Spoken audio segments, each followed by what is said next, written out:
ഞങ്ങളുടെ കുവൈറ്റിലെ മീൻ മാർക്കറ്റാണ്. കണ്ടോ, നല്ല നല്ല മീനുകൾ കിട്ടും. എല്ലാത്തരം മീനുകളും ഇവിടെ ലഭ്യമാണ്. പക്ഷേ ഇപ്പം നിലവിലെ സാഹചര്യം അനുസരിച്ച് മീനിന് ഭയങ്കര റേറ്റ് കൂടിയിട്ടുണ്ട്.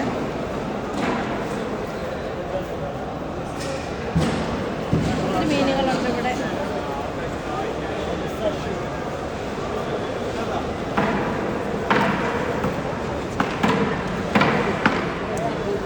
കണ്ടോ, വലിയ മീൻ കണ്ടോ, നെയ്മീനുണ്ട്, അയക്കൂറയുണ്ട്. സോറി, നെയ്മീൻ അയക്കൂറ ഒന്നാണല്ലോ അല്ലേ? അതാണ്. ചെമ്മീനുണ്ട്, കൂന്തലുണ്ട്, വലിയ വലിയ മീനുകളുണ്ട്. ഈ മീൻ എന്തുവാ? ഇതോ, കേരമീൻ കണ്ടോ.